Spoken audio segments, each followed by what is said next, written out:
예배 시작할까요?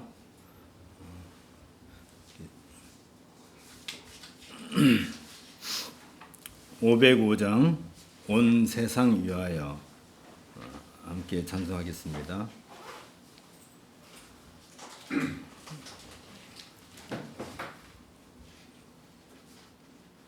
505장입니다.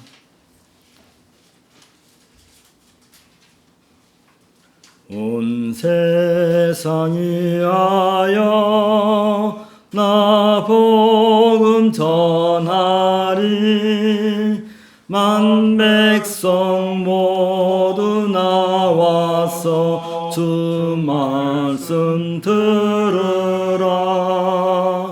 죄 중에 빠져서 헤매는 자들아, 주님의 음성 듣고서 너 구원 받으라. 전하고 기도해 매일 증인 되리라. 세상 모든 사람들 듣고 그 사랑 알도록 온 세상 위하여 이 복음 전하리. 저죄인 회개하고서 주 예수 믿으라. 이 세상 구하려 주 돌아가신 것 나 증거하지 않으면 그 사랑 모르리. 전하고 기도해 매일 증인 되리라. 세상 모든 사람 다 듣고 그 사랑 알도록 온 세상 위하여 주 은혜 임하니. 주 예수 이름 힘입어 이 복음 전하자. 먼 곳에 나가서 전하지 못해도 나 어느 곳에 있든지 늘 기도 힘쓰리. 전하고 기도해 매일 증인 되리라. 세상 모든 사람 다 듣고 그 사랑 알도록.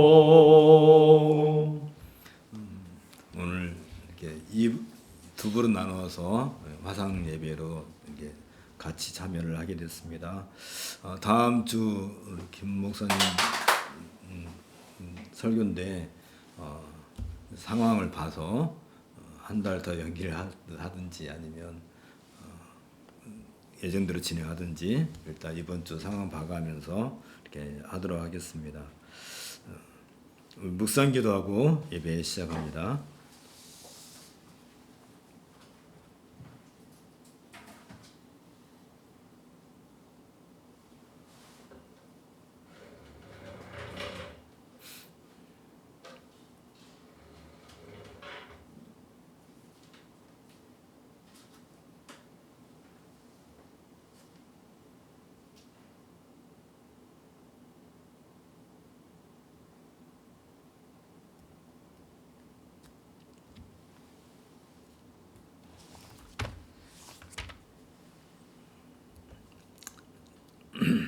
자리에서 일어나시고요. 일어나기 불편하신 분들은 그냥 앉아서 참여하시면 되겠습니다. 주보 예배 순서 참조하시고요.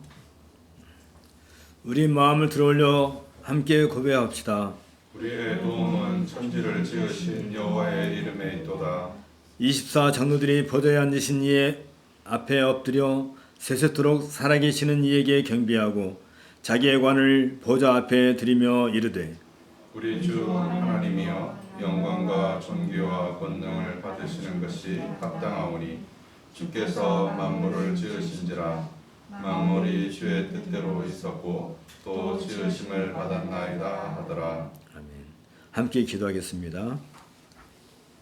옛적에는 선지자들을 통하여 여러 부분과 여러 모양으로 우리 조상들에게 말씀하시고 이 모든 날 마지막에는 아들을 통하여 우리에게 말씀하심으로써 어느 시대에 누구든지 그 말씀을 통하여 이 아들을 만유의 상속자로 세우심과 그로 말미암아 모든 세상을 지으셨음을 알고 그 영광의 광채를 모두가 보고 알게 되기를 기뻐하시는 우리 주 예수 그리스도의 아버지신 하나님, 하나님의 지혜는 창조와 섭리의 사역들을 통해서 분명하게 나타나서 하나님의 선하심과 지혜와 능력을 우주 만물 가운데 담아 두셨사오며 이를 통하여 구원에 이르도록 하는데 필연적인 하나님의 뜻을 아는 지식을 충분히 보여주심에 감사와 영광을 드리나이다.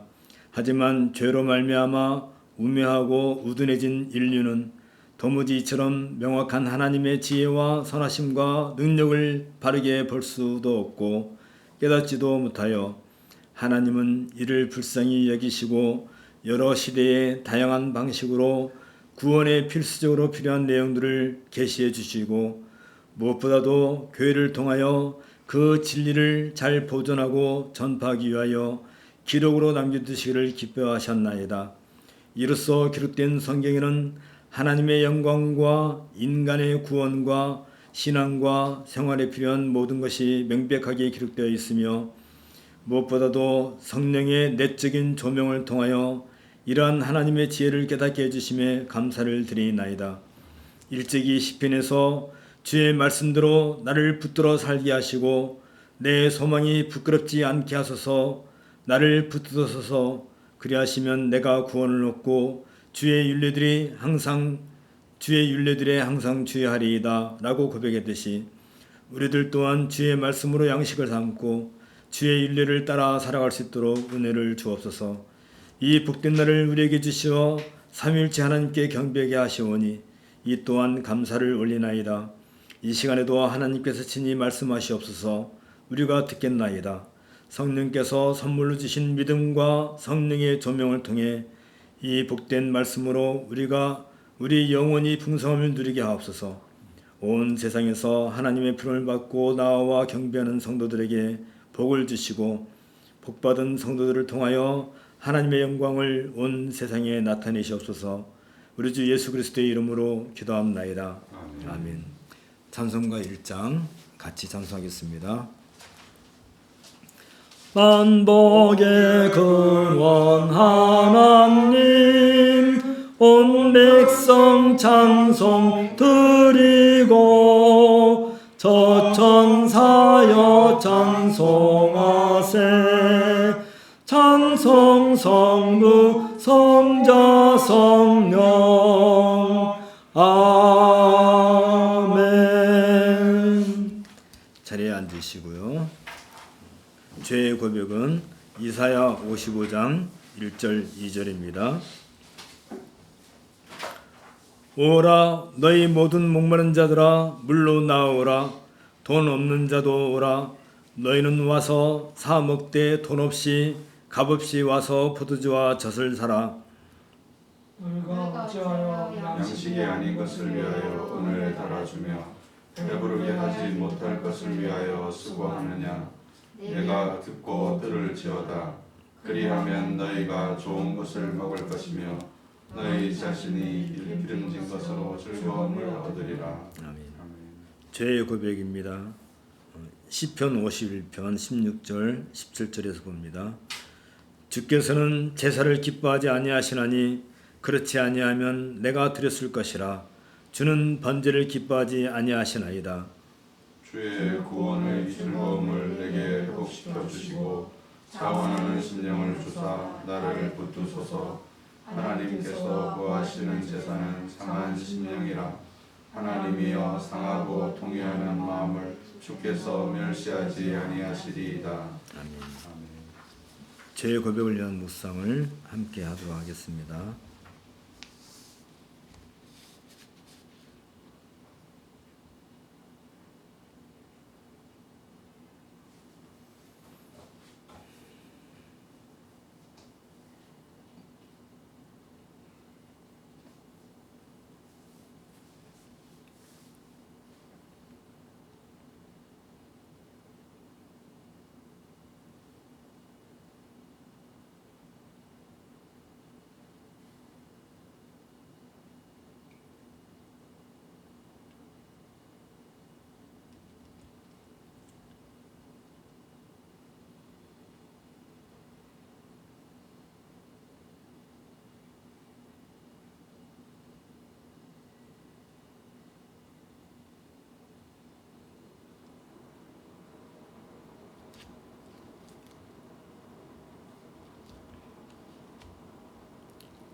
사면과 믿음의 응답.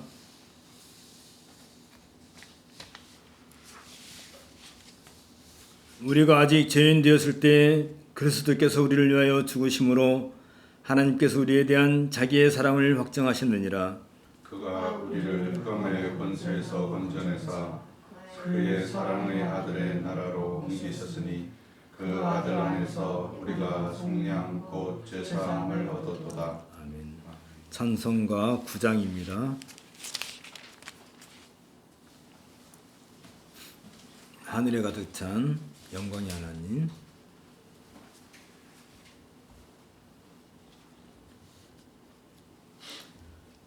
하늘에 가득 찬 영광의 하나님, 온 땅에 충만한 존귀하신 하나님, 생명과 빛으로 지혜와 권능으로 언제나 우리를 지키시는 하나님, 성부와 성자와 성령 삼위의 하나님, 우리 예배를 받아주시옵소서. 사랑이 넘치는 자비하신 하나님, 은혜가 풍성한 구원의 하나님, 참회의 심령에 평안을 주시옵고 죄악과 허물을 용서하여 주소서. 찬송과 영광과 생명 구원의 하나님, 우리 예배를 받아주시옵소서.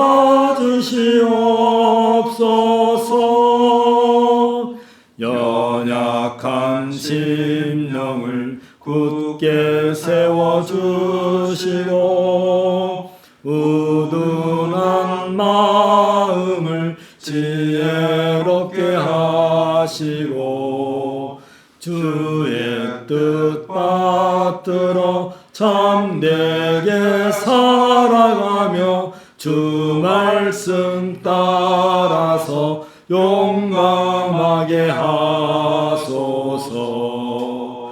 권능과 지혜와 사랑 은혜의 하나님, 우리 예배를 주시옵소서. 주 앞에 나올 때 우리 마음 기쁘고 그 말씀 힘내어 새 희망이 솟는다. 고난도 슬픔도 이기게 하시옵고 영원에 이때여 살아가게 하소서. 우리의 자랑과 기쁨 생명의 하나님, 우리 예배를 받아주시옵소서.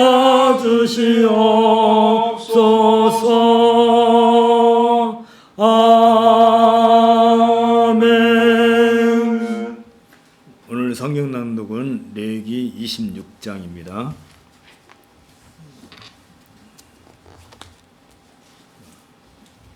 레위기 26장 함께 같이 봉독하도록 하겠습니다. 레위기 26장입니다. 너희는 자기를 위하여 우상을 만들지 말지니 조각한 것이나 주상을 세우지 말며 너희 땅에 조각한 석상을 세우고 그에게 경배하지 말라. 나는 너희의 하나님 여호와임이니라. 너희는 내 안식일을 지키며 내 성소를 경외하라. 나는 여호와이니라. 너희가 내 규례와 계명을 준행하면 내가 너에게 절따라 비를 주리니 땅은 그 산물을 내고 밭에 나무는 열매를 맺으리라. 너희의 타작은 포도 딸 때까지 미치며 너희의 포도 따는 것은 파종할 때까지 미치리니 너희가 음식을 배불리 먹고 너희의 땅에 안전하게 거주하리라. 내가 그 땅에 평화를 줄 것인즉 너희가 누울 때 너희를 두렵게 할 자가 없을 것이며 내가 사나운 짐승을 그 땅에서 제어할 것이요 칼이 너희의 땅에 두루 행하지 아니할 것이며 너희의 원수들을 쫓으리니 그들이 너희 앞에서 칼에 엎드러질 것이라. 또 너희 다섯이 백을 쫓고 너희 백이 만을 쫓으리니 너희 대적들이 너희 앞에서 칼에 엎드러질 것이며 내가 너희를 돌보아 너희를 번성하게 하고 너희를 장대하게 할 것이며 내가 너희와 함께한 내 언약을 이행하리라. 너희는 오래 두었던 묵은 곡식을 먹다가 새 곡식으로 말미암아 묵은 곡식을 치우게 될 것이며 내가 내 성막을 너희 중에 세우리니 내 마음이 너희를 싫어하지 아니할 것이며 나는 너희 중에 행하여 너희의 하나님이 되고 너희는 내 백성이 될 것이니라. 나는 너희를 애굽 땅에서 인도하여 내어 그들에게 종된 것을 면하게 한 너희의 하나님 여호와이니라. 내가 너희의 멍에의 빗장을 부수고 너희를 바로 서서 걷게 하였느니라. 너희가 내게 정종치 아니하여 이 모든 명령을 준행하지 아니하며 그 규례를 멸시하며 마음에 내 법들을 싫어하여 내 모든 계명을 준행하지 아니하며 내 언약을 배반할진대 내가 이같이 너에게 행하리니 곧 내가 너희에게 놀라운 재앙을 내려 백병과 열병으로 누워듣고 생명이 쇠약하게 할 것이요 너희가 파종한 것은 헛되리니 너희의 대적이 그것을 먹을 것이며 내가 너희를 치리니 너희가 너희의 대적에 패할 것이요 너희를 미워하는 자가 너희를 다스릴 것이며 너희는 쫓는 자가 없어도 도망하리라. 또 만일 너희가 그렇게까지 되어도 내게 정종하지 아니하면 너희의 저로 말미암아 내가 너희를 7배나 더 징벌하리라. 내가 너희의 세력으로 말미암은 교만을 꺾고 하늘의 하늘을 철과 같이 하며 땅의 땄을 녹과 같게 하리니 너희의 수고가 헛될지라. 땅은 그 산물을 내지 아니하고 땅의 나무는 그 열매를 맺지 아니하리라. 너희가 나를 거슬려 내게 정정하지 아니할진대 내가 너희의 죄대로 너희에게 7배나 더 재앙을 내릴 것이라. 내가 들짐승을 너희 중에 보내리니 그것들이 너희의 자녀를 움키고 너희 가축을 멸하며 너희의 수요를 줄이리니 너희의 길들이 황폐하리라. 이런 일을 당하여도 너희가 내게로 돌아오지 아니하고 내게 대항할진대 나 곧 나도 너에게 대항하여 너희 죄로 말미암아 너희를 7배나 더 치리라. 내가 칼을 너에게로 가져다가 언약을 이긴 수를 갚을 것이며 너희가 성읍에 모일지라도 너희 중에 연병을 보내고 너희를 대적의 손에 넘길 것이며 내가 너희가 의뢰하는 양식을 끊을 때 10 여인이 한 화덕에서 너희 떡을 구워 저울에 달아 주리니 너희가 먹어도 배부르지 아니하리라.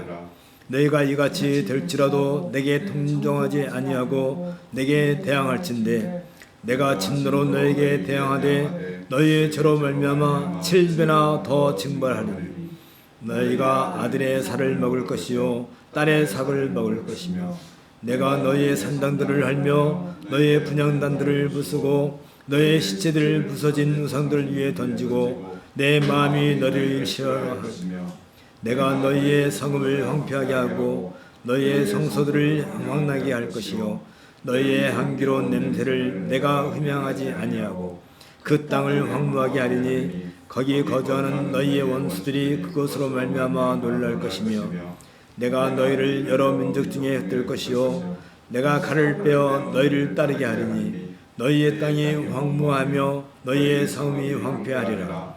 너희가 원수의 땅에 살 동안에 너희의 본토가 황무할 것이므로 땅이 안식을 누릴 것이라. 그때의 땅이 안식을 누리리니 너희가 그 땅에 거주하는 동안 너희가 안식할 때에 땅은 쉬지 못하였으나 그 땅이 황무할 동안에 쉬는 날이라.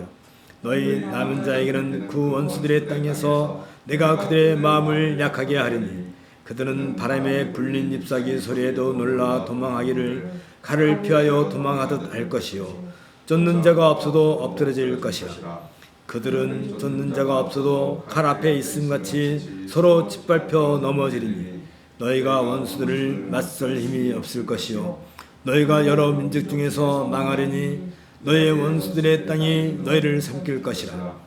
너희 남은 자가 너희의 원수들의 땅에서 자기의 죄로 말미암아 쇠진하며 그 조상의 죄로 말미암아 그 조상같이 쇠진하리라. 그들이 나를 거스른 잘못으로 자기의 죄악과 그들의 조상의 죄악을 자박하고 또 그들이 내게 대항함으로 나도 그들에게 대항하여 내가 그들의 원수들의 땅으로 끌어갔음을 깨닫고 그 할례 받지 아니한 그들의 마음이 낮아져서 그들의 죄악의 형벌을 기쁘게 받으면 내가 야곱과 맺은 내 언약과 이삭과 맺은 내 언약을 기억하며 아브라함과 맺은 내 언약을 기억하고 그 땅을 기억하리라. 그들이 내 법도를 싫어하며 내 규례를 멸시하였으므로 그 땅을 떠나서 사람이 없을 때 그 땅은 황폐하여 안식을 누릴 것이요 그들은 자기 죄악의 형벌을 기쁘게 받으리라. 그런즉 그들이 그들의 원수들의 땅에 있을 때 내가 그들을 내버리지 아니하며 미워하지 아니하며 아주 멸하지 아니하고 그들과 맺은 내 언약을 폐하지 아니하리니 나는 여호와 그들의 하나님이 됨이니라. 내가 그들의 하나님이 되기 위하여 민족들이 보는 앞에서 애굽 땅으로부터 그들을 인도하여 낸 그들의 조상과의 언약을 그들을 위하여 기억하리라. 나는 여호와니라. 이것은 여호와께서 시내산에서 자기와 이스라엘 자손 사이에 모세를 통하여 세우신 규례와 법도와 율법이니라. 아멘. 이는 주님의 말씀입니다. 주님 하나님께 감사드립니다. 연보 및 찬송을 하겠습니다. 찬송가 68장 오 하나님 우리의 창조주시니 함께 하겠습니다.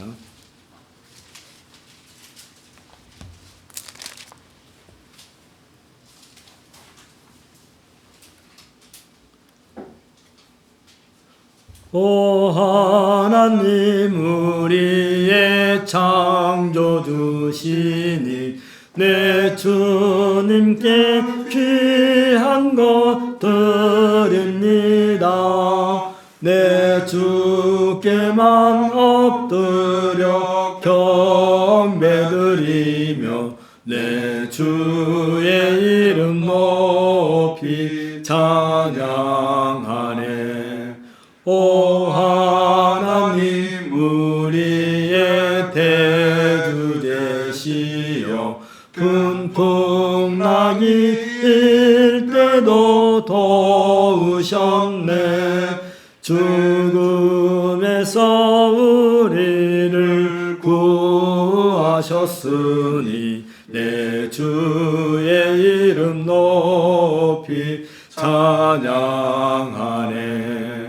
주 하나님 이름을 함께 높이며 대주제께 영광을 돌리오리. 그 능력이 우리를 지켜주시니 주 하나님을 높이 찬양하네. 아멘. 함께 기도하겠습니다.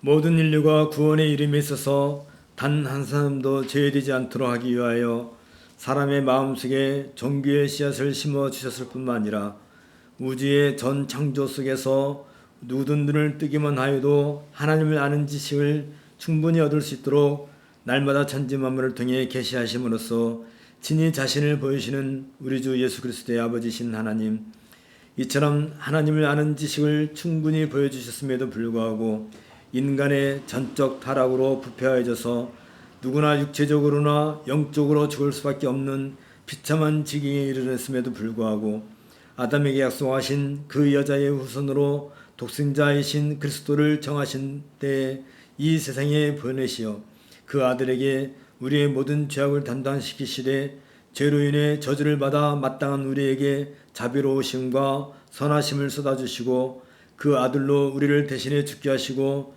우리의 의로움을 위하여 그 아들을 죽음에서 일으키심으로 우리에게 영원한 삶을 얻게 하여 주심에 감사를 드리나이다. 일찍이 이사야 선지자는 그가 찔림은 우리의 허물을 인함이요 그가 상함은 우리의 죄악을 인함이라. 그가 징계를 받음으로 우리가 평화를 누리고 그가 채찍에 맞음으로 우리가 나음을 입었도다 라고 예언한 것처럼 우리의 죄악으로 인하여 받을 수밖에 없었던 무서운 형벌을 그리스도의 영혼뿐만 아니라 육신으로도 짊어지신 채 불우한 인간이 감당할 수 없는 그 고통을 의로우신 그리스도께서 보혈을 땅에 흘리심으로 다 이루셨나이다. 이처럼 그리스도께서는 단번에 희생이 되심으로써 하나님의 공의를 만족케 하셨사오며 영원토록 온전케 된 바 바로 이 희생 제물이 되신 그리스도 외에는 하나님과 죄인들을 화목하게 할 수 있는 그 어떤 방법이나 길이 없음을 믿고 고백하나이다. 이에 우리가 비로소 영생을 얻고 참된 위로와 평강을 누리게 됨을 감사하나이다. 하늘과 땅에 있는 그 어떤 피조물이라도 예수 그리스도보다 더 우리를 사랑하는 존재는 없으며 예수 그리스도는 비록 하나님의 본체이시나 우리를 위해 자기를 비워 종의 형체를 가져 사람들과 같이 되었고 우리를 위해 자기의 생명을 내버리기까지 우리를 사랑하시고 심지어 그에게 원수 되었을 때라도 우리를 외면하지 아니하시고 사랑을 베풀어 주셨나이다. 이처럼 큰 사랑을 받고 있음에도 우리들은 여전히 그리스도가 아닌 이 세상으로부터 유리를 얻으려는 불우한 생각을 떨치지 못하며 하나님을 기뻐하고 즐거워하는 일보다는 우리 인생을 기뻐하고 즐거워하는 일에 빠져드는 유혹을 쉽게 떨치지 못하고 있음을 고백하나이다.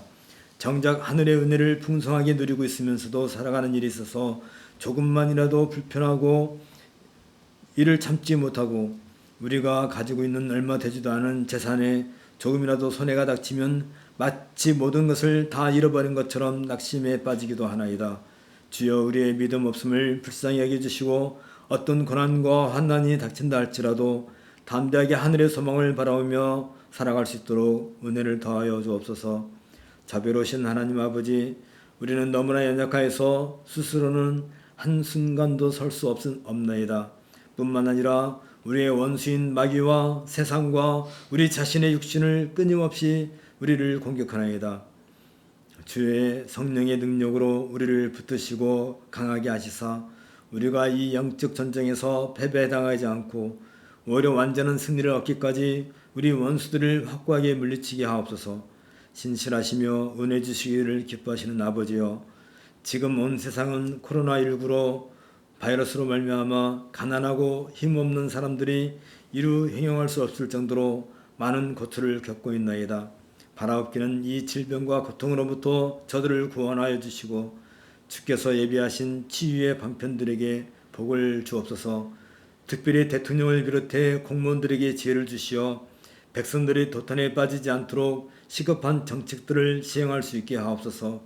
무엇보다도 국회의원들을 각성시켜 주시어 더 이상 소모적인 전쟁으로 시간을 낭비하지 아니하고 어려움에 빠져 있는 백성들의 안위와 안정을 위한 법률들을 속히 제정하여서 이 땅의 공의가 강물과 같이 흐르게 하옵소서. 주님은 지혜로우시며 선하시며 무엇을 결정하시더라도 우리의 삶이 새롭게 되고 성화를 이루어 가게 하시오니, 혹시라도 질병과 고난이 닥칠지라도 이러한 시련마저도 주의 뜻을 이루어가는 과정을 믿고 오히려 이를 감당할 인내와 힘을 주시옵소서. 이러한 위기 상황에서 교회들마다 새로운 각오를 가지고 더욱더 주를 경외함에 있어서 주님의 거룩한 말씀에 기초한 교양과 양육에 힘을 기울이게 하시고 하나님을 아는 지식으로 가득 차서 그리스도의 장성한 분량에 충만히 이를 수 있도록 인도하여 주시고 온갖 잡다한 세상의 풍조에 밀리지 않고 요동하지 않게 이끌어 주옵소서. 오늘도 하나님의 은혜를 받은 주의 사랑하는 자녀들이 이 복된 예배의 자리에 나와싸우니 주께서 예배하신 복으로 저들을 위로하시고 평안을 누리게 하옵소서. 이 예배를 복되게 하시며 성도들의 찬양을 기뻐 받으시옵소서. 우리 주 예수 그리스도 이름으로 기도하옵나이다. 아멘. 오늘은 히브리서 강의 첫 번째 시간입니다.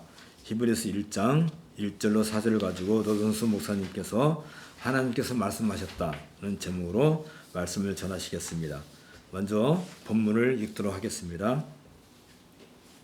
옛적의 선지자들을 통하여 여러 부분과 여러 모양으로 우리 조상들에게 말씀하신 하나님이 이 모든 날 마지막에는 아들을 통하여 우리에게 말씀하셨으니 이 아들을 만유의 상속자로 세우시고 또 그로 말미암아 모든 세계를 지으셨느니라. 이는 하나님의 영광의 광채시요 그 본체의 형상이시라. 그의 능력의 말씀으로 만물을 붙드시며 죄를 정결하게 하는 일을 하시고 높은 곳에 계신 지극히 크신 이의 우편에 앉으셨느니라.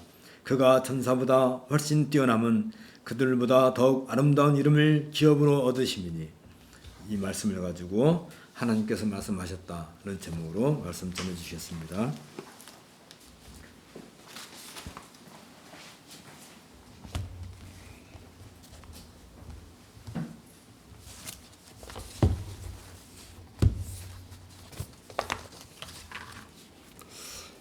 오늘부터 매월 셋째 주에는 히브리서 말씀을 강론하고자 합니다.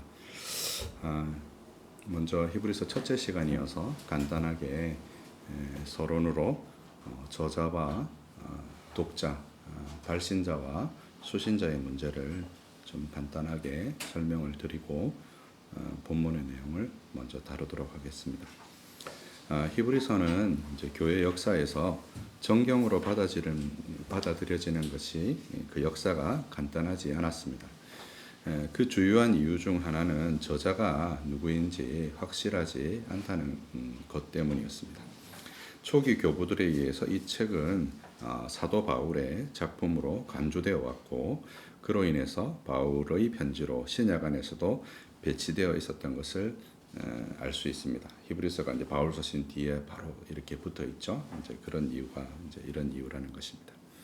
그럼에도 초기부터 바울의 서신이 맞는지 의혹이 계속적으로 있어 왔습니다. 이것은 정경으로 인정받는데 큰 장애 요인이 되었습니다. 사도의 저서라는 점이 정경의 첫째 기준이기 때문이죠. 그런데 이제 히브리서 내부적인 증거로 보면, 예컨대 히브리서 2장 3절에 보면 이 구원은 처음에 주로 말씀하신 바요 들은 자들이 우리에게 확증한 바니와 같은 구절에서 이 저작이 바울의 저작이 될 수 없음을 이제 드러내 보여주는 것이죠.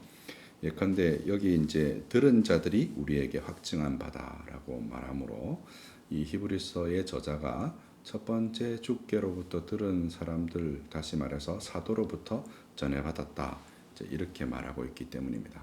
바울은 이제 갈라디아서에서 자신의 사도권을 변증하면서 뭐라고 얘기했냐면 2장에서 사람으로부터 난 것도 아니고 사람으로부터 받은 것도 아니고 주의 계시로 말미암았다라고 말하면서 자신의 사도권을 이제 강하게 변증하는 것을 우리가 성경을 통해서 볼 수 있습니다.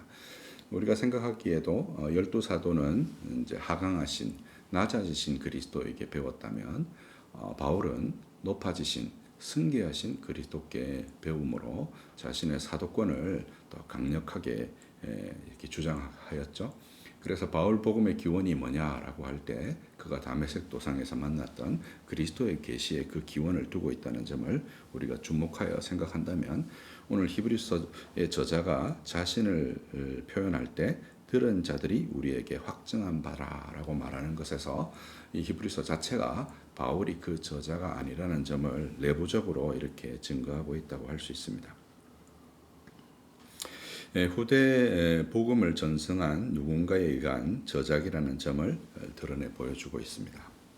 후대의 독자들에게 매우 생소하고 복잡한 구약의 제사와 배도자들의 회개 불능에 대한 경고 같은 내용들이 정경성의 장애 요인으로 작용했습니다.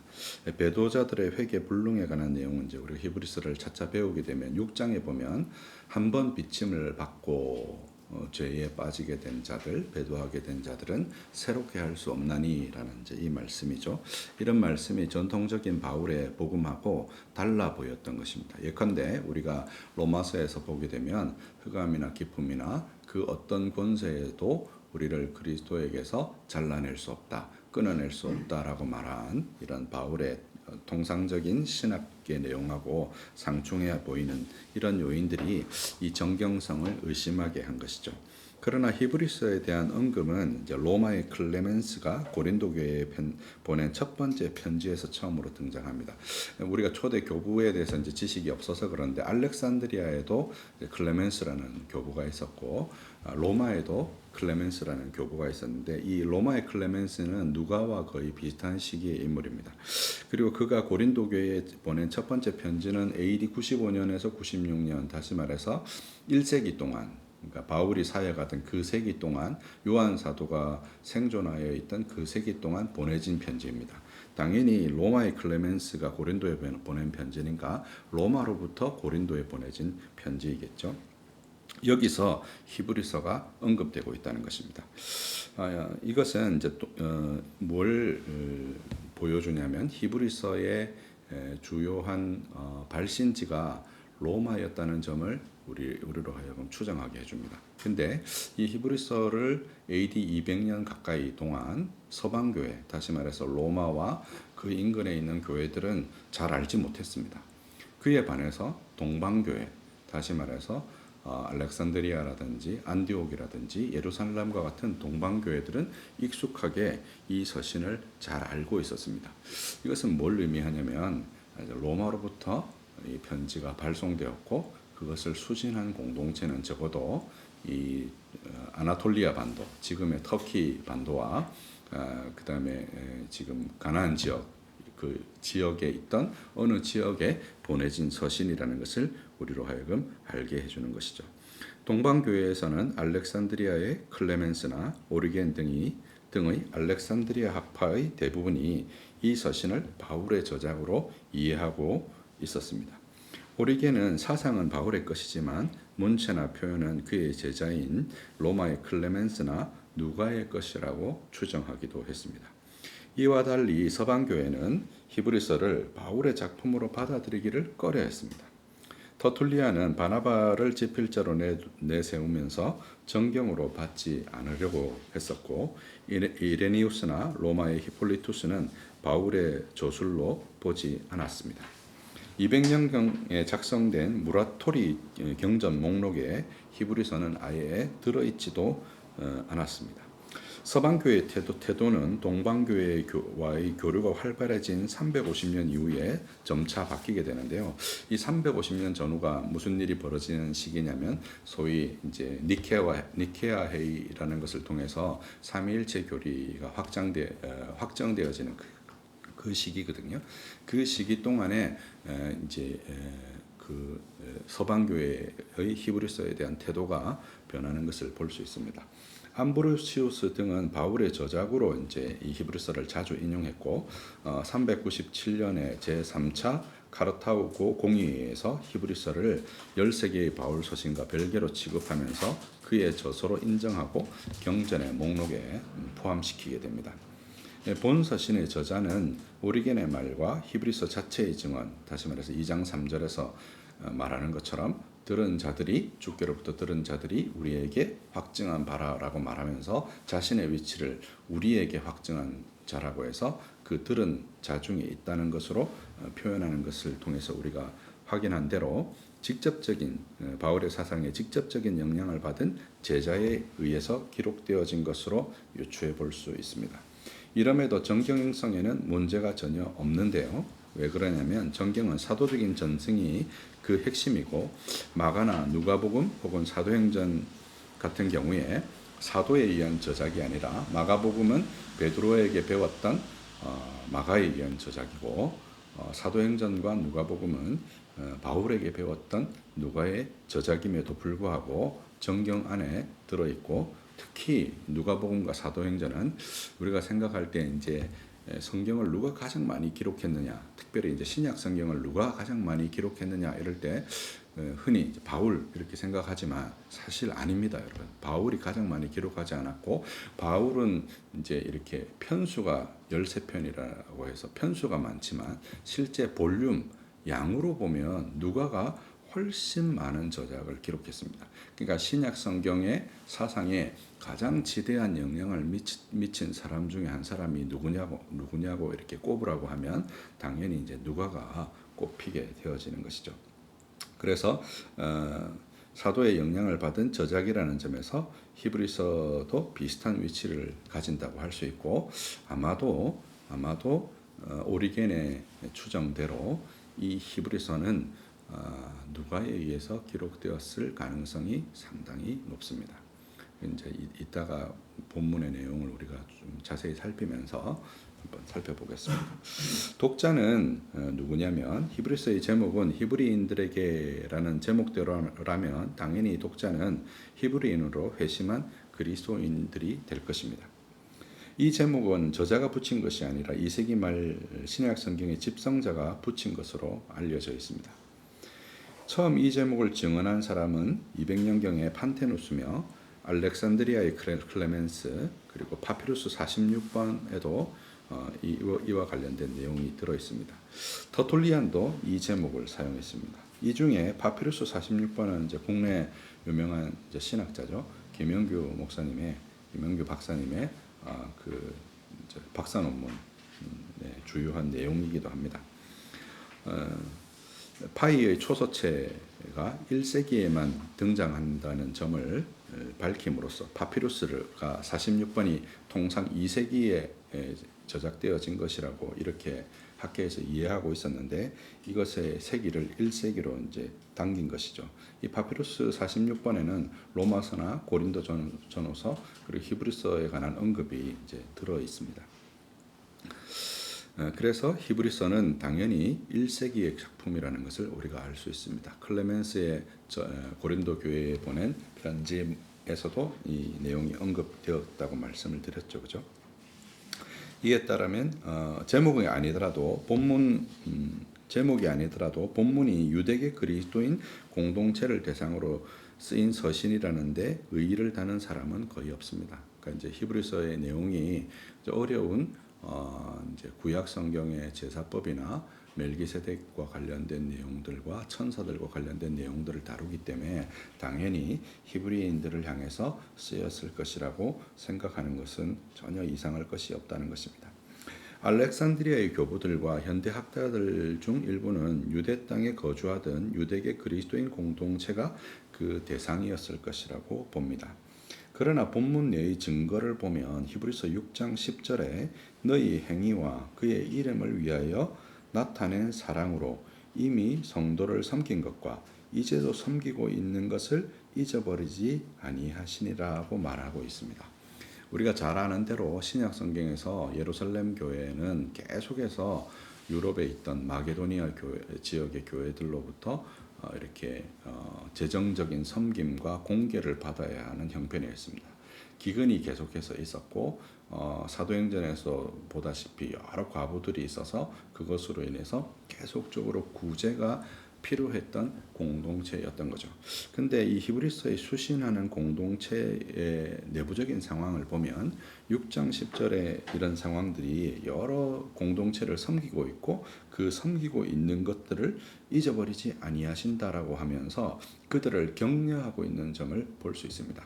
이 점에서 볼 때 이 히브리서의 수신자들이 단순히 예루살렘에 있던 히브리인들만을 대상으로 한 서신이라고 보기 어려운 지점이 이제 여기에 있는 것이죠. 사도시대 때 예루살렘 교회의 박해와 상황과는 좀 다르다고 할 수 있습니다. 그렇다고 유대 땅 밖의 유대계 그리스도인의 공동체의 가능성도 사실은 희박합니다. 유대 땅 밖에 유대인들로만 구성되어진 공동체가 따로 존재한다 이렇게 생각하기가 어렵고 실제로 우리가 신약 성경을 볼 때 그런 종류의 공동체는 거의 찾아볼 수가 없다는 거죠. 이 책에는 흔히 제시하는 유대교로 회귀하려는 그리스도인에 대한 경고라고 볼 만한 내용도 없습니다. 보통 이제 우리가 히브리서를 생각할 때 이렇게 생각하는 경향이 있거든요. 이제 1세기 후반이 되니까 예수님이 파루시아처럼 금방 오시지 않는 상황이 되니까 유대인들 중에 여럿이 믿음이 흔들렸다. 흔들리는 그 믿음이 흔들리는 사람들에게 이 서신을 써서 이들이 흔들리지 않고 교회 안에 남아있도록 하기 위해서 히브리서가 기록되었다. 이렇게 많이들 주장을 하는데 그럴 만한 내용이 없다는 것입니다. 오히려 신앙과 구원에 대한 적극적인 자세를 권하는 내용이 히브리서 안에 가득하게 들어있습니다. 그래서 오늘 대부분의 학자들은 히브리서를 유대인과 이방인을 구분하지 않는 그리스도인 공동체로 보는 견해가 지배적입니다. 실제로 이런 문제 때문에 쓰여진 서신이 하나 있는데요. 그게 뭐냐면 여러분 잘 아시는 로마서입니다. 우리가 사도행전에 보면 바울이 고린도에 있을 때 글라우디오 황제가 칙령을 내려서 유대인들을 로마에서 다 추방합니다. 그때 추방되었던 그리스도인 중에 누가 있었냐면 브리스길라와 아굴라가 있었고 그 브리스길라와 아굴라가 고린도에서 바울을 만나게 되어서 로마의 형편에 관한 내용들을 듣습니다. 그리고 로마서 15장 이후에 보면 음식에 관한 문제들이 계속해서 등장하고 있는데 이 음식에 관한 문제들이 등장하는 이유는 바로 유대인과 이방인이 함께 거주하는 문제 때문에 생긴 것이라고 할 수 있죠. 그래서 이런 문제에 대해서 직접적으로 쓰여진 서신이 뭐냐면 바로 로마서였다는 거죠. 그래서 히브리서도 그런 맥락에 의해서 쓰여진 유대인과 이방인이 함께 거주하는 공동체에 쓰여진 서신이었을 가능성이 훨씬 더 높고 학자들도 그렇게 본다는 것입니다. 무엇보다도 저자는 유대인, 히브리인, 이스라엘인, 이방인과 같은 용어를 전혀 사용하고 있지 않습니다. 만약에 히브리인의 어떤 구원에 관한 문제를 적극적으로 설명할 의향이었다면 그런 문제에 대한 권면이 구체적으로 강조돼야 되지 않겠습니까? 근데 그런 권면이나 강조는 전혀 등장하지 않고 오히려 신앙의 증진과 믿음의 진보를 요구하는 내용들만 가득하다는 것이죠. 게다가 1세기 유대인들에게 주요한 관심사였던 할례에 대한 언급은 전혀 등장하지 않습니다. 우리가 잘 아는 대로 갈라디아서는 바울이 복음을 전하는 지역에서 어떤 일이 벌어졌냐면 유대에서 왔던 이런 할례당이라고 불리는 자들이 단지 예수 믿는 것으로 부족하고 할례를 받아야 된다 하는 이런 신학적인 문제들이 있었습니다. 이것 때문에 AD 49년에 창세기 사도행전 15장에 나타나는 예루살렘 공의회가 열리고 이 공의회의 여러 결정들이 결정되었음에도 불구하고 이 신약 시대의 지중해 전역에 이 문제로 인한 여러 갈등들이 있습니다. 바울은 거의 마지막 서신에서조차 이것을 언급하고 있는데 할례당 중에는 자신에게 유익이 되는 사람이었고 오로지 마가 요한만 유익이 된다 이렇게 말하는 것을 볼 수 있습니다. 이처럼 신약 안에는 할례가 특별히 유대인에게 있어서는 굉장히 중요한 문제였습니다. 근데 유대인이라면 만약에 유대인들 그리스도인들에게 이 서신이 보여졌다면 그들이 예수님이 다시 오시지 않고 할례 문제가 되게 중요한 문제인데 그 문제를 전혀 언급하지 않았다. 그렇게 이제 우리가 생각하기 어려운 지점이 있는 것이죠. 할례에 대한 언급도 전혀 없다는 점에서 이 서신은 단지 히브리인들에게 쓰여진 서신이라기보다 유대교의 유대인과 이방인으로 이루어진 로마에 있었던 공동체와 유사한 형태의 공동체, 그 공동체가 주로 어디에 있었냐라고 할 때 이제 그 가나안 땅에 있던 공동체, 그 가장 대표적인 공동체가 어디 공동체였을까요?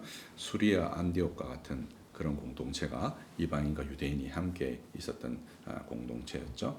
그런 공동체였다면 당연히 할례 문제를 언급해야 했을 텐데 할례 문제를 언급하지 않는다는 점에서 이게 단순히 어떤 그런 그 유대인 공동체를 특정해서 쓴 서신이 아니라는 점을 보여주고 로마서에 나왔던 그런 음식에 관한 문제가 전혀 언급 안 된다는 점에서 로마서의 저작 연대보다 훨씬 뒤, 다시 말해서 이와 같은 음식의 문제나 할례의 문제가 이미 다 정리되어진 이후에 교회 안에서 다 정리되어진 이후에 발신되어진 서신이라는 점을 우리로 하여금 유추하게 합니다. 그러니까 대략적으로 AD 클레멘스가 95년에 고린도 교회를 향해서 편지를 쓴 데에 히브리서가 언급되어져 있으니까 AD 한 80년경부터 시작해서 AD 95년 그 어간에 쓰여진 서신이라는 것을 우리로 하여금 유추하게 해주는 것이죠.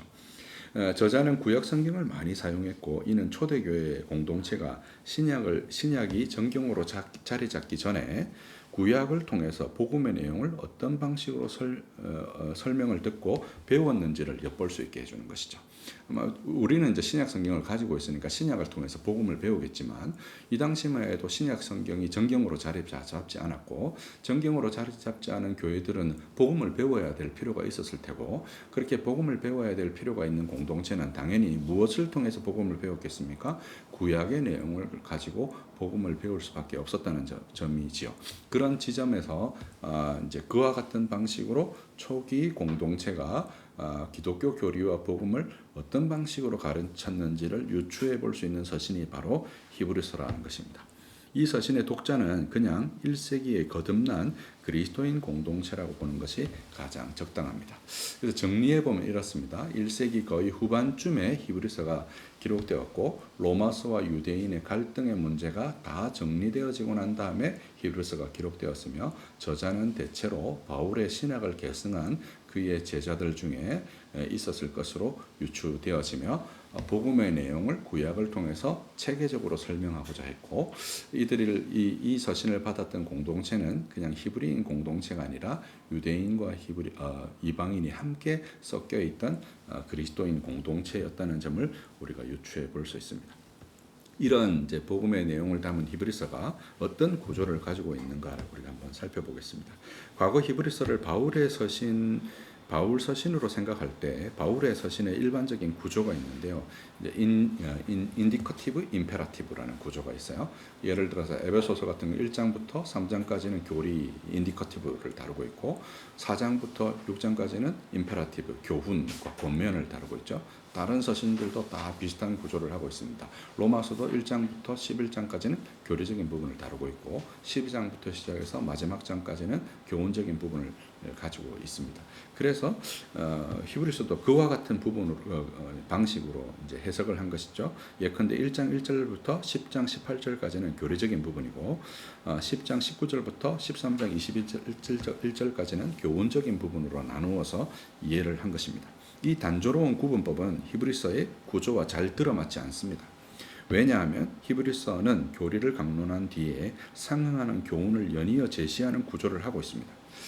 예를 들어서 이런 거죠. 아까 전에 언급했던 6장에 나왔던 한 번 비침을 받고 배도한 자는 다시 새롭게 할 수 없다는 부분은 굉장히 강력한 권면이거든요. 교리의 내용이 아닙니다. 그죠? 근데 그게 6장의 내용에 들어 있습니다. 그게 거기 한 부분만 들어 있는 것이 아니라 말씀의 내용으로 교리를 가르치고 그것에 대해서 권면하고 말씀의 내용으로 교리를 가르치고 그것에 대해서 권면하는 구조를 계속해서 가지고 있습니다. 요거는 이제 우리가 본문을 다루면서 자세히 다시 설명을 드리도록 하겠습니다. 그래서 히브리서를 전체로 나누어 보면 크게 세 덩어리로 나눌 수 있습니다. 물론 더 자세히도 나눌 수 있습니다. 그러나 성도들이 딱 그걸 가지고 있기에는 딱 이 세 덩어리 정도가 가장 좋은 것이죠. 여러분이 오늘 이 히브리서의 첫 번째 강론을 듣고 난 다음에는 히브리서 전체에 대한 그림을 단숨에 가질 수 있게 하기 위해서 이렇게 나눈 것을 할 수 있습니다. 1장 1절에서부터 4장 13절의 주요 메인 아이템은 뭐냐면 계시입니다. 계시. 우리가 이제 히브리서 1장을 보면 하나 그 아들이신 예수님과 천사를 막 비교하는 내용이 나오고 조금 넘어가면 모세와 예수님을 비교하는 내용들이 나옵니다. 그래서 여러 주석들을 이렇게 살펴보면 뭐 천사보다 뭐 뛰어나신 그리스도 뭐 이렇게 해서 제목을 달아놓은 것들을 볼 수 있습니다. 근데 그 말이 틀린 것은 아닌데 도대체 그러면 왜 저자는 천사와 비교했냐 하는 것이죠. 우리가 이제 다음 시간에 더 자세히 배우게 되겠지만 천사와 비교한 목적은 딴 것이 아니라 천사와 모세가 바로 계시의 매개이기 때문입니다. 오늘 우리가 읽었던 그 본문 중에도 모세를 통하여 율법을 전해줬다 이런 표현이 등장하죠. 그리고 갈라디아서에도 보면 천사를 통하여 이스라엘 백성이 시내산에서 율법을 받았다라는 내용을 기록하고 있거든요. 사도행전 7장에 가면 이제 그 스데반이 설교하면서도 이런 내용을 설명하는 것을 볼 수 있습니다. 그래서 신약 성경 전체, 특별히 유대인들은 어떻게 이해하고 있었냐면 천사가 바로 계시의 매개가 된다 이렇게 설명을 이해한 것이죠. 그래서 1장부터 4장 13절까지는 바로 계시가 주요한 아이템인데 이 계시라는 주요 메시지가 어떤 식으로 전달되느냐라고 했을 때 아들로 말미암아 계시가 주어진다는 것과 그 다음에 천사와 모세로 말미암아 주어진 계시를 비교하고 있는 것이죠. 그게 중요한 주제입니다. 두 번째 4장 14절로부터 10장 31절까지는 무엇이 비교되어지고 있냐면 지상의 성소와 하늘의 성소가 비교되어지고 있는 거죠.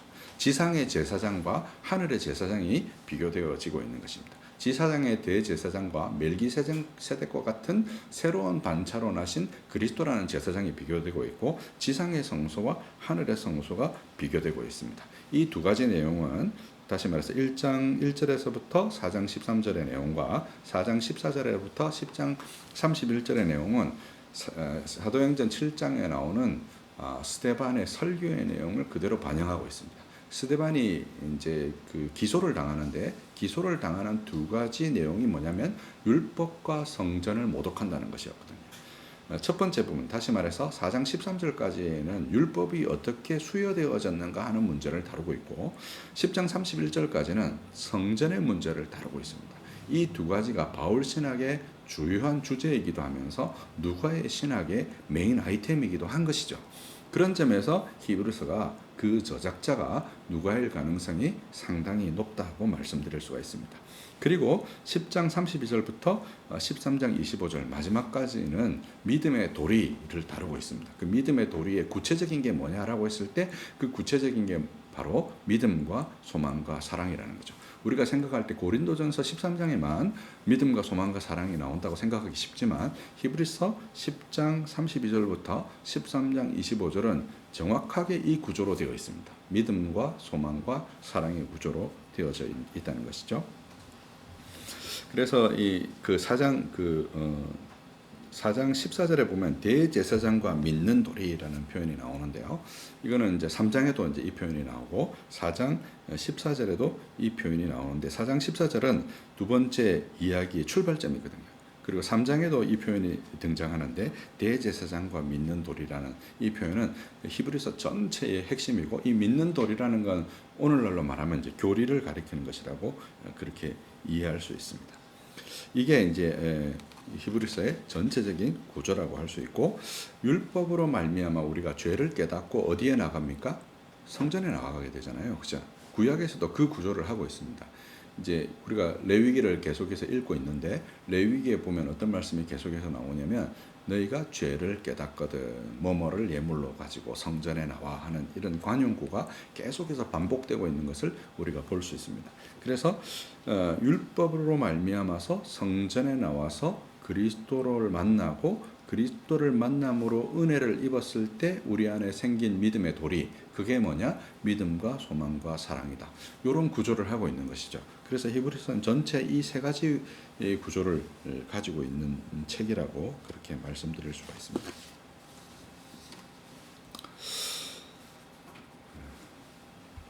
그럼 히브리서 본문의 내용으로 한번 들어가 보겠습니다. 1장의 전체 이제 메인 아이디어는 예수가 누구신가라고 했을 때 예수는 두 가지의 종결자다라고 이제 말하는 것이죠. 계시의 종결자이다고 말하기도 하고 또한 동시에 성전의 최종적인 형태다 이렇게 말하는 것입니다. 실제로 1장의 이제 주요한 단어가 이제 명사나 동사를 이렇게 살펴보면 명사 중에는 천사가 6번 반복되었고 하나님이 5번 반복되었습니다. 아들이 4번 이렇게 반복되었습니다. 주요한 단어 중에서는. 그래서 이제 동사를 보면 이제 에임이라고 하는데 영어로 보면 이제 비동사죠. 에임이 동사가 7번 반복되었고 포이에오라는 뭘 행하다라는 동사가 3번 반복되었습니다. 그에 비해서 이제 말하다라는 동사가 총 6번 반복되었습니다. 오늘 말씀의 제목이 뭐였어요? 하나님께서 말씀하셨다라고 하죠. 그래서 뭐 레고라든지 랄레오라든지 에이폰이라는 이런 단어들은 다 말하다는 단어거든요. 그래서 이 로마서 1장 1절에서부터 4절 그리고 1장 전체의 주요한 메인 아이디어는 뭐냐면 하나님께서 말씀하셨다는 것이 주요한 메인 아이디어라고 할 수 있습니다. 실제로 이제 여러분 그 분해도를 보시게 되면 그 분해도의 첫 번째 맨 위에 있는 주어 동사 1장 1절부터 4절은 한 문장이거든요. 한 문장인데 주요한 그 주어 동사가 뭐냐면 하나님이 말씀하셨다는 것입니다. 그게 오늘 전체 본문이 가지고 있는 이제 핵심 내용이라고 할 수 있죠. 하나님께서 우리에게 말씀하셨다는 것이 전체 구조인 것입니다.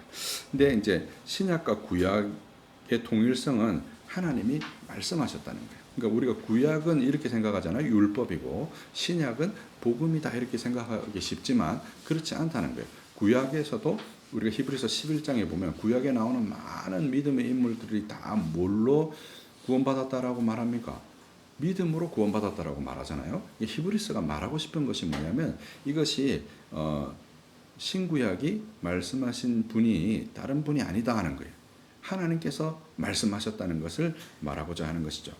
1장과 1절과 2절에 걸쳐서 주어와 동사를 중심으로 여러 문장이 수식절이 삽입된 복잡한 문장이지만 가장 단순하게 설명하면 하나님이 말씀하셨다는 것입니다.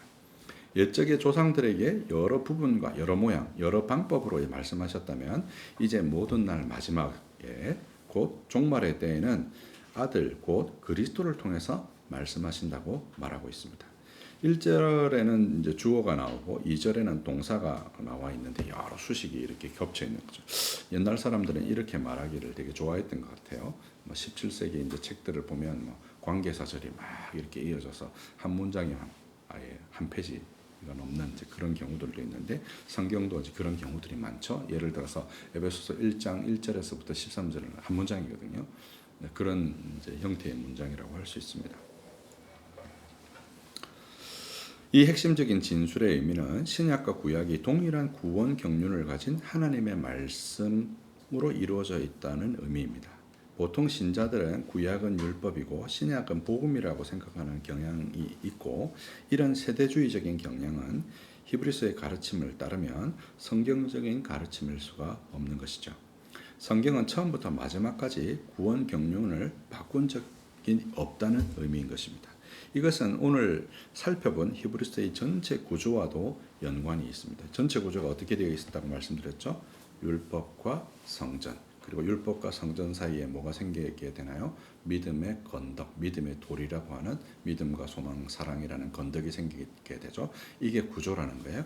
여러분 오늘날도 교회의 구조가 그렇게 되어 있습니다. 말씀과 성례와 권징이 교회의 표지잖아요. 성도는 무엇을 통해서 교회의 인도함을 받을까요? 순수하게 복음 설교되어진 복음 설교를 듣고 교회로 인도함을 받습니다. 교회의 인도함을 받아서 교회에서 뭘 받게 되나요? 말씀과 성례를 받음으로 이게 무엇의 수단이라고 말씀하셨습니까? 은혜의 수단이라고 얘기했죠. 은혜가 우리 안에 임파테이션, 주입되어지는 것들을 경험하게 되죠. 그 주입되어졌을 때 우리 안에서 발생하게 되어지는 것들이 뭐냐? 믿음과 소망과 사랑이라는 건덕이라는 거죠. 그게 오늘날 교회의 구조와도 똑같은 지점임을 우리가 이제 확인할 수 있는 것이죠. 이것은 오늘 살펴본 히브리서의 전체 구조와도 연관되어져 있습니다. 율법과 계시가 주어지고 이 계시를 통해서 사람들은 성전과 대제사장에게 나아가게 됩니다. 그리고 그곳으로부터 은혜를 입어 우리는 믿음과 소망과 사랑에서 그리스도의 장성한 분량에 이르도록 자라가게 되는 것이죠. 이것이 신약과 구약을 통틀어서 하나님께서 이스라엘과 교회에게 하시는 말씀이신 것이죠. 구약에도 율법과 성전 그리고 믿음이 있고 신약에도 율법과 성전 그리고 믿음의 구조가 존재합니다. 이 구조에서 전혀 차이가 없다는 것이 1절과 2절이 진술하고 싶어하는 가장 핵심적인 내용입니다. 그럼 차이점은 무엇인가 하는 것이죠. 그게 이제 뒤에 이제 하나님이 말씀하셨으니 누구에게요? 우리에게 말씀하셨다. 근데 우리에게 말씀하셨는데 뭐를 통해서 말씀하셨냐면 아들을 통해서 말씀하셨다는 게 이제 나오고 그 중간에 보면 이 마지막에 여러 부분과 여러 모양으로 조상들에게 선지자를 통해서 말씀하신 게 이렇게 나오죠. 두 가지가 비교되고 있습니다. 그렇죠? 아들을 통해서 말씀하신 것과 선지자를 통해서 말씀하신 것이 이제 비교되고 있는 것이죠. 옛적에는 선지자를 통해서 우리 조상들에게 여러 부분과 여러 모양으로 말씀하셨고 종말에는 아들을 통해서 우리에게 말씀하셨습니다. 앞 단락에서 구약과 신약이 동일한 한 하나님의 동일한 복음을 말씀하신 부분을 강조한 것이라면 지금 설명하는 부분은 신약과 구약의 차이점을 설명하는 것이라 할 수 있습니다. 조상들은 선지자들을 통해서 들었습니다. 먼저 여러 부분이란 율법서와 예언서, 성문서 등은 각양의 부분을 가리킨다 할 수 있습니다. 구약 성경을 이제 히브리인들이 요약할 때 타나크라고 얘기합니다. 타나크는 이제 토라와 네비임과 케투빔 세 개를 첫 두 글자를 따서 타낙이라고 얘기하는데 구약 성경 전체를 가리키는 것이죠. 우리가 율법서라고 얘기하는 것은 모세오경을 가리키고 예언서라고 얘기하는 것은 우리가 지금 생각하는 기준하고 조금 다른데요. 예를 들어서 여호수아서도 예언서에 들어가고 열왕기 상하서까지 다 예언서에 다 들어가는데 이걸 전기 예언서라고 얘기하고 우리가 흔히 아는 예언서를 후기 예언서라 이렇게 얘기합니다.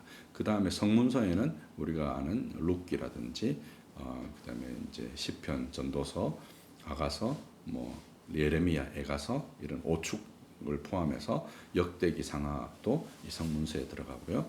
에스라, 느헤미야도 이제 이 성문서에 들어가서 이렇게 한 세 부분으로 각양 부분으로 말씀하시는 것을 가리키고 여러 모양은 방법을 가리키는데 영어 성경에 보면 way로 이렇게 번역되어 있는 경우들이 많이 있습니다.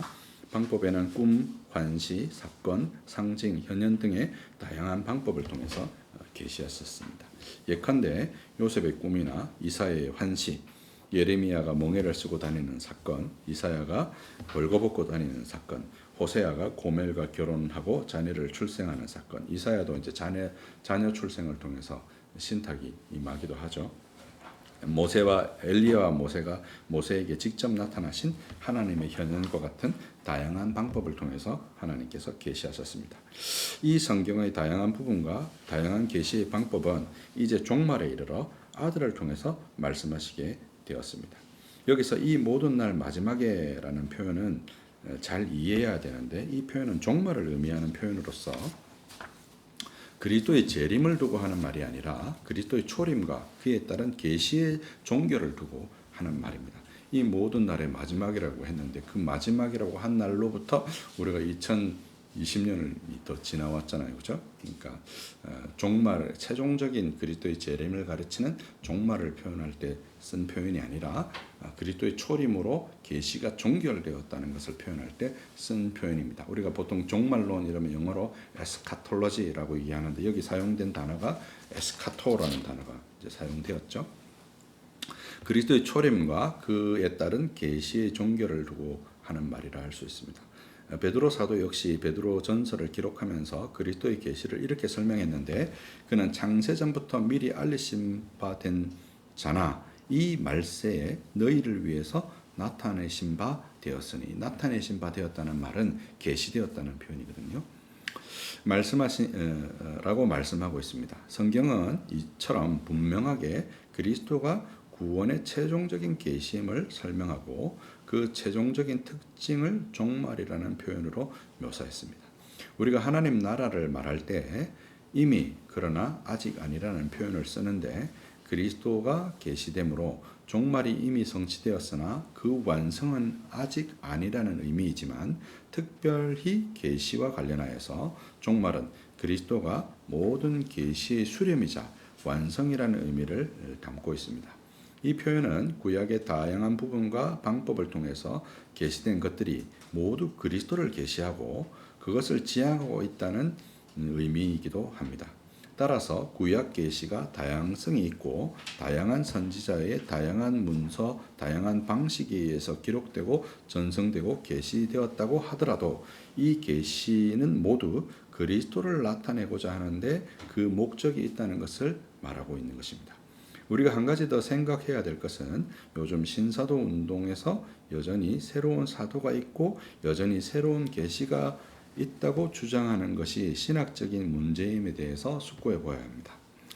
사도에 의한 분여, 임파테이션과 계시는 그리스도로 말미암은 최종 계시가 우리 구원에 부족하다는 의미를 가지게 오늘날 계시가 있다라고 말하게 되면 그리스도가 최종적인 계시로 우리에게 주어졌는데 베드로 사도나 히브리서도 그렇게 말하고 있는데 그게 뭔가 부족해서 따로 우리에게 직접적으로 말씀해 주실 필요가 있다라고 말하는 것이 되는 것이죠.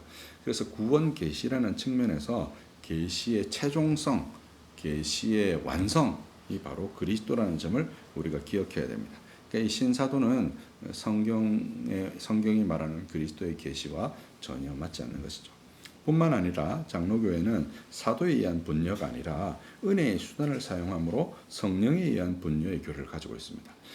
사도나 사역자가 은혜를 이렇게 분여해 주는 것이 아니라 우리가 은혜의 수단을 사용함으로 하나님이 약속하신 것이기 때문에 그런 약속한 방식을 따라서 우리가 은혜를 덧입게 되어진다고 말한다는 것이죠.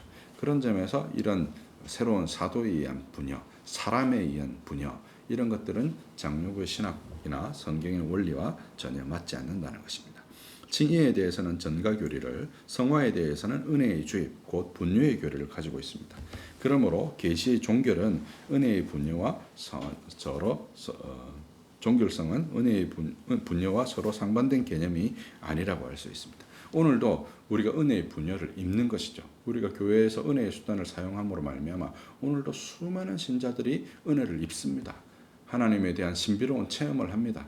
그것이 신사도가 있어야 되는 것이 아니고 또 계시가 종결되었다고 해서 오늘날 우리가 은혜의 분여를 경험하지 않는 것이 아니라는 점입니다. 이 사실을 여러분이 꼭 기억하시기 바랍니다. 세 번째, 그러면 구약 백성은 이렇게 선지자를 통해서 다양한 방식과 다양한 내용으로 말씀을 들었다면 말씀하시는 계시의 수여자이신 아들은 어떤 분이신가? 라고 했을 때 두 가지 동사가 등장하는 거죠. 2절 하반절에 나오는 내용입니다. 아들은 어떤 존재인지를 보여줍니다. 여기서 사용된 관계사는 모두 아들을 받고 있는데 계시를 전달하는 아들이 어떠한 존재인지를 소개하는 것이 그 목적입니다. 다이어그램에 보면 이제 우측에 보면 여기 좀 튀어나온 거 있죠. 세우시고 만유의 상속자로 세우시고 세계를 지으셨다 하는 이 두 부분을 좀 얘기하는 것입니다. 아들이 하는 일을 두 가지 동사로 표현했습니다. 첫째, 세우셨고 둘째, 지으셨다는 것입니다. 두 동사는 모두 부정과거 시제로 쓰여졌습니다. 이미 일어난 일을 가리키는 것이죠. 첫째, 상속자로 세우셨다는 개념은 왕의 위임식을 다룬 시편 2장 8절에서도 이제 나오는 표현인데요. 내게 구하라. 내가 이방 나라를 내 유업으로 주리니 내 소유가 땅 끝까지 이르리로다라는 구절의 의미를 반영한다고 할 수 있습니다. 구약의 이 개념은 바울 신학에도 그대로 반영이 되었습니다. 예컨대 갈라디아서 4장 7절에 보면 그러므로 내가 이후로 종이 아니요 아들이니 아들이면 하나님으로 말미암아 유업을 이을 자니라라고 말했고 로마서 8장 17절에도 자녀이면 또한 상속자 곧 하나님의 상속자요 그리스도와 함께 한 상속자니 우리가 그와 함께 영광을 받기 위하여 고난도 함께 받아야 할 것이니라. 이제 말하고 있는 것이죠. 아들이 그렇게 상속자이심으로 아들과 연합한 우리도 상속자가 된다는 교리가 바로 여기에 기인하는 것이라 할 수 있습니다. 이런 점에서 바울의 신학과 상당히 닮아 있는 것이죠. 그리스도는 하나님께서 조상들에게 약속하신 상속자일 뿐만 아니라 만물의 전권을 가진 상속자다라고 말하는 것이죠. 그리스도인들도 하나님의 자녀이므로 그리스도와 함께 공동 상속자가 되었다라고 말하는 것입니다. 그래서 아들을 통해서 만유의 상속자로 세우셨고 그 만유의 상속자가 되심으로 우리 또한 그 아들과 연합함으로 만유의 상속자가 됨을 잘 드러내 보여주고 있는 것입니다. 그리스도가 그런 분이시라는 거죠. 그런 분으로 세워졌습니다. 우리가 시편 2장 8절을 좀 전에 인용했는데요. 시편 2장이 그 왕의 위임식에 사용되어지는 그 시편이잖아요. 그래서 시편 1편은 복을 말하고 시편 2편은 왕의 위임식을 설명하는 것인데 이스라엘의 왕이 누구냐라고 했을 때 그리스도가 왕이시다는 것을 강조한 것이죠. 그 상속자가 바로 왕위의 상속자가 바로 그리스도이시고 그 그리스도로 말미암아 우리도 세계의 상속자가 되었다는 점을 우리에게 계시적으로 보여주고 있는 내용이라고 할 수 있습니다. 그 다음에 모든 세계를 지으셨다라고 얘기했는데 모든 세계는 온 세상 혹은 시대, 때를 의미하며 한정적으로 물리적인 공간뿐만 아니라 모든 시간 역시 그리스도의 피조물이라고 말하고 있습니다. 그리스도는 하나님의 아들이시고 상속자이며 성부와 더불어 만물을 창조하신 분이십니다. 그리스도의 계시는 계시 그 자체이실 뿐만 아니라 계시의 수혜자이시기도 한데 그 권위가 모세나 천사에 기대어 있는 여러 부분과 여러 모양의 선지자들로 말미암은 계시와는 근본적으로 다르다는 점을 보여주는 것입니다. 그래서 이제 아들을 강조하는 것이죠. 아들이 왜 자꾸 강조되어지느냐? 히브리서 1장에서 아들이 천사와 비교되지 않는 계시의 부분에 있어서 그 계시의 중요성 때문에 이제 천사에게 권위를 두어서 히브리인들이 그렇게 생각하고 모세에게 권위를 두어서 그렇게 생각하는 것에 대해서 그것의 최종적인 형태가 바로 아들로 말미암은 계시다 이렇게 말하는 것이죠. 또한 그리스도의 계시가 후대에 속한 계시임에도 불구하고 더 근원적인 계시일 수밖에 없음을 그가 창조주가 되심을 통해서 드러내고 있는 것입니다. 모든 세계를 지으신 분으로 말미암은 계시가 우리에게 주어졌다 이렇게 말하는 것이죠. 마지막으로 앉으셨다. 그 아들이 앉으셨다. 이제 이런 표현이 이제 등장하는데요. 아들에게 관계사로 이어진 이 문장은 3절, 4절 전체가 하나의 수식 관계로 이루어져 있는데 한 개의 부정과거 동사와 4개의 분사로 이루어진 문장입니다. 전체를 요약하는 문장은 아들이 앉으셨다는 것입니다. 3절 끝부분에 높은 곳 우편에 앉으셨다는 것이 문장의 핵심 요소입니다. 높은 곳에 앉으셨다는 것은 아버지의 보좌 우편에 앉으셨다 이런 표현이죠. 근데 이 앉았다는 표현은 보통 히브리인들에게는 어떤 의미냐면 교사들이 가르침을 베풀 때 앉았다는 표현을 씁니다. 그래서 여러분 산상수훈에도 보면 예수님께서 왜 하필 산에 가서 앉으실까요? 그 산은 모세가 말씀을 수여받은 말씀을 이스라엘 백성에게 베푸는 장소였습니다. 그것을 떠올리게 하는 새로운 모세로서 산에 계신 것이죠. 두 번째, 앉으셨다는 것은 그가 모세와 동일한 권위 혹은 그보다 훨씬 더 큰 권위로 말씀하신다는 것을 보여주는 것입니다. 그래서 보통 마태복음에 보면 그의 권위가 세상 일반 바리새인들이나 서기관의 권위와 다르다는 점을 계속해서 강조하고 예수님께서도 뭐라고 말씀하셨냐면 너희는 이렇게 모세에게 배웠으나 나는 너희에게 이렇게 이르노리라고 말씀하시므로 본인의 말씀이 훨씬 더 권세 있음을 드러내어서 보여준 것이죠. 그것이 바로 그리스도가 앉으셨다는 것의 의미라고 할 수 있습니다. 이는 아들로서 말미암아 주어진 계시의 신적 권위가 히브리인들이 중요하게 생각하던 천사를 통해 전해진 것과 모세의 권위와 비교할 수 없는 곳에 계시는 분이라는 점을 우리에게 알려줍니다.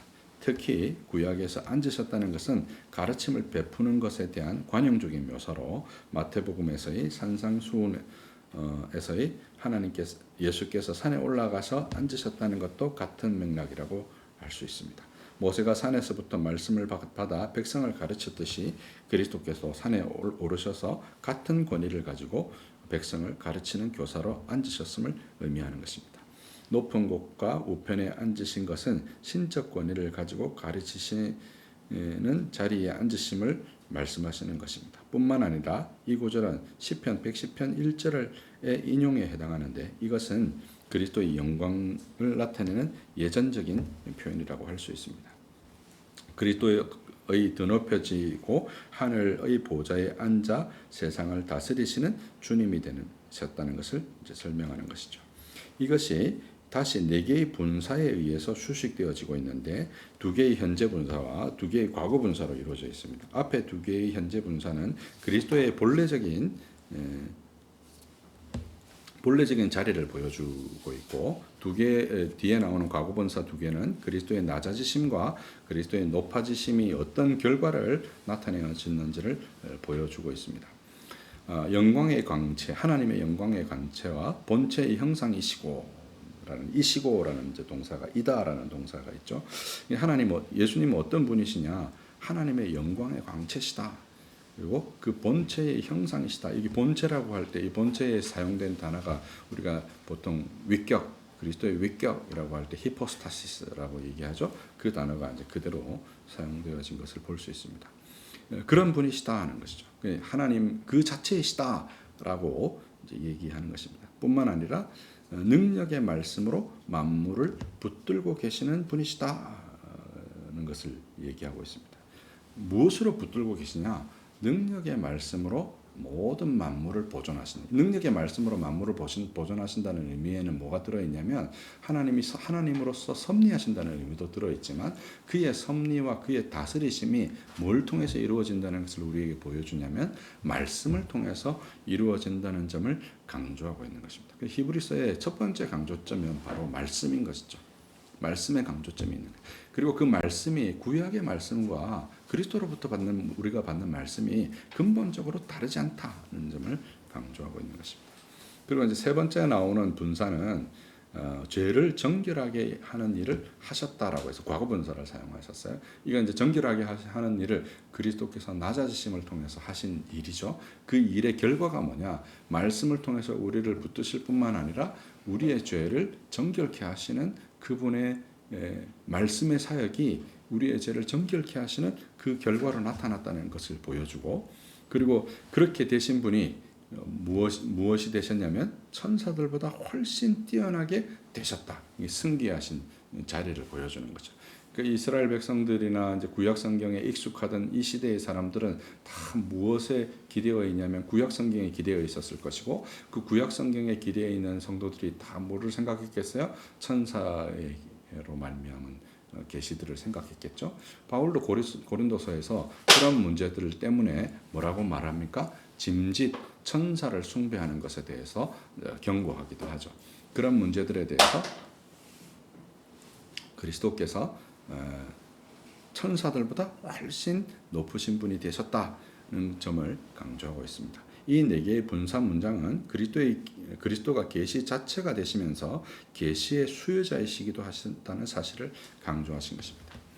우리가 다음 강론에서 배우겠지만 천사와 비교하는 것은 천사가 영적 존재여서가 아니라 계시가 천사로 말미암아 수여되기 때문입니다. 그런데 그리스도는 그런 천사와 비교할 수 없는 하나님의 영광의 관체이시며 본체의 형상이시며 그가 베푸시는 말씀으로 온 세상을 온 세상이 붙들려 운행하게 되고 그리스도만이 참으로 죄를 정결케 할 수 있다는 점을 강조하고 있습니다. 이 내용들은 이제 뒤에 보면 히브리서 안에서 계속 반복되어지는 주제이기도 합니다. 마지막으로 이제 동사가 하나 더 나오죠. 저가 아들이 기업을 얻으셨다라는 동사가 하나 더 나옵니다.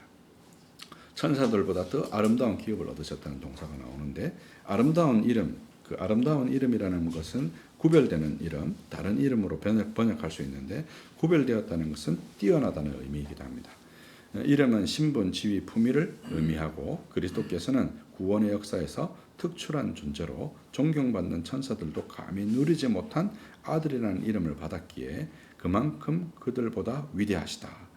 이 구절들은 1장 5절에서부터 2장 1절의 천사와 비교에 관한 주제를 예고하기도 합니다. 그러니까 4절이 천사와 비교되는 것에 대한 구체적인 주제, 1장 1절부터 3절과 5절부터 14절까지의 내용을 이어주는 그런 링크와 같은 역할을 한다는 것이죠. 오늘 이제 말씀을 적용해 보면 적용점은 크게 네 가지입니다. 신약과 구약이 통일된 메시지를 가지고 있다는 것입니다. 근데 이렇게 맨날 가르쳐도 어떤 현상이 일어나냐면 여러분, 우리 구약을 읽을 때는 자꾸 교훈적이 됩니다. 그런 경향성이 있죠. 뭐 하라 이렇게 고면하니까 자꾸 교훈적이 되는 거죠. 신약을 읽을 때는 복음적이 되는 경향성이 있습니다. 여러분 그걸 청산하셔야 돼요. 오늘 이후로 청산하셔야 돼요. 구약을 읽을 때도 그리스도로 말미암아서 볼 수 있어야 되는 것이죠. 믿음으로 볼 수 있어야 되는 거예요. 통일된 메시지를 가지고 있다는 거예요. 두 번째, 구약과 신약의 차이가 존재하는데 그 차이는 뭐냐면 실체와 그림자의 차이라는 것입니다. 그러니까 여러분 히브리서 11장에 믿음은 바라는 것들의 실상이라고 그랬잖아요. 그죠? 구약으로 설명한 거예요. 구약의 백성들이 바라는 것들이 있었다. 그 바라는 것이 무엇이냐면 바로 그리스도셨다. 대제사장이신 그리스도였고 그것에 관한 믿는 도리를 우리가 받았다는 것이죠. 그래서 실체와 그림자의 차이가 있을 뿐 본질적으로 하나의 메시지를 우리에게 하고 있다. 그 메시지의 구체적인 내용이 뭐냐면 히브리서의 구조로 드러난 것이죠. 말씀과 성전과 믿음이라는 구조를 하고 있다. 그래서 우리가 말씀으로 죄를 깨닫고 성전이신 예수께 나와서 우리의 죄를 믿음으로 말미암아 믿음을 도구로 해서 믿음이 사해 주는 것은 아니에요. 예수께서 죄를 사하시는 근본적인 이유가 되시지만 믿음이라는 도구를 통해서 우리의 죄가 사해지는 구조를 가지고 있다. 그 구조를 뭐라고 한다고요? 복음이라고 한다. 그래서 히브리서는 복음을 강론하는 매우 구체적인 최초의 교리서라고 할 수 있습니다. 이것을 여러분 마음속에 기억하시고 한 주간 여러분 성경 읽기에 그리고 여러분의 삶에서 아주 구체적으로 적용되어질 수 있기를 바랍니다. 함께 기도하겠습니다. 사랑하는 성삼위 일체 하나님께 영광과 찬송을 돌립니다. 우리에게 복음을 주셨음을 감사합니다. 신약과 구약의 통일된 복음을 우리에게 주심을 찬송합니다. 말씀으로 인해 우리가 성전과 대제사장이신 그리스도께 나아가게 되었습니다. 하나님께 나아가는 자는 그가 자기를 찾는 자들에게 상 주시는 이심을 믿음으로 나아가게 되었습니다. 믿음으로 말미암아 우리 안에 참된 소망의 인내와 사랑이 함께 자랄 수 있도록 주께서 돌보시기를 청합니다. 우리에게 이와 같은 은혜가 있기를 바랍니다. 우리 주 예수 그리스도 이름으로 감사하며 기도하옵나이다. 아멘. 자리에 일어나서 461장입니다.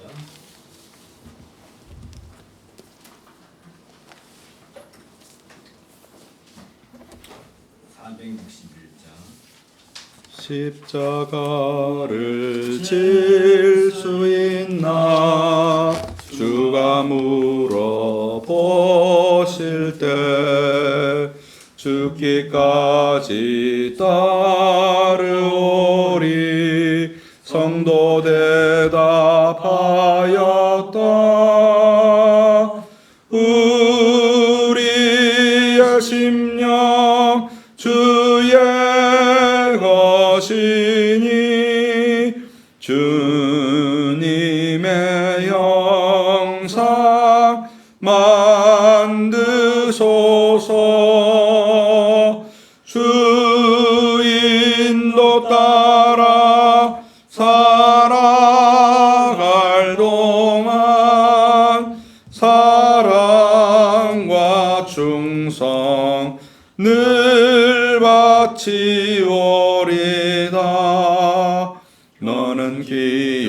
생각하고 있나 구원받은 강도를 그가 회개하였을 때 낙원 허락받았다.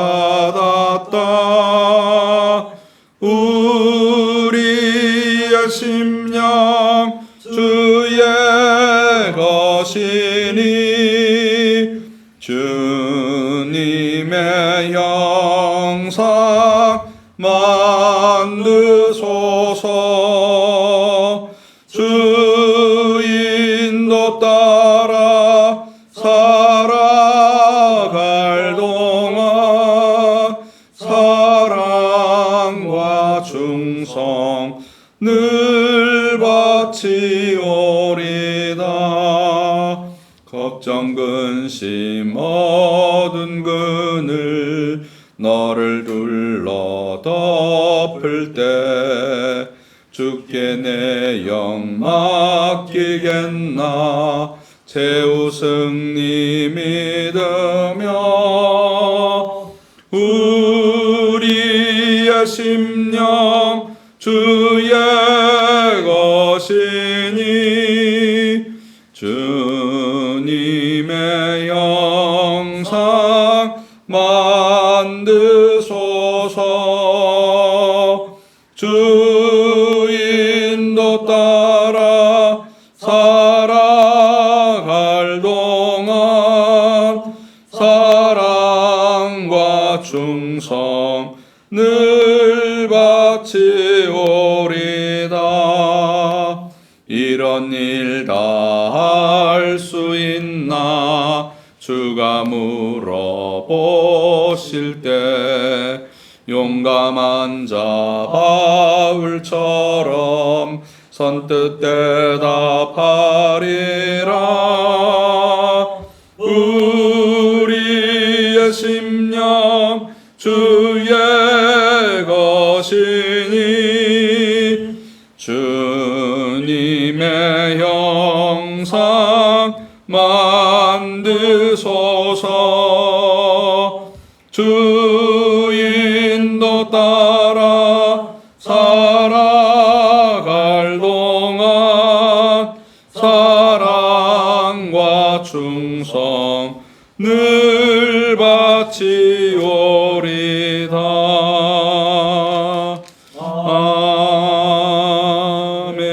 아멘.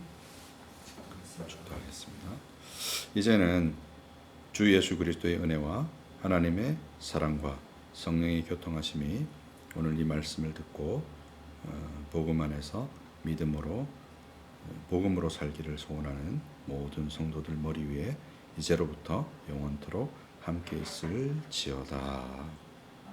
아멘. 성부 성자와 성령 찬송과 영광 돌려보내세. 대초로 지금까지 또 영원 무궁토록 성삼위께 영광 영광. 아멘.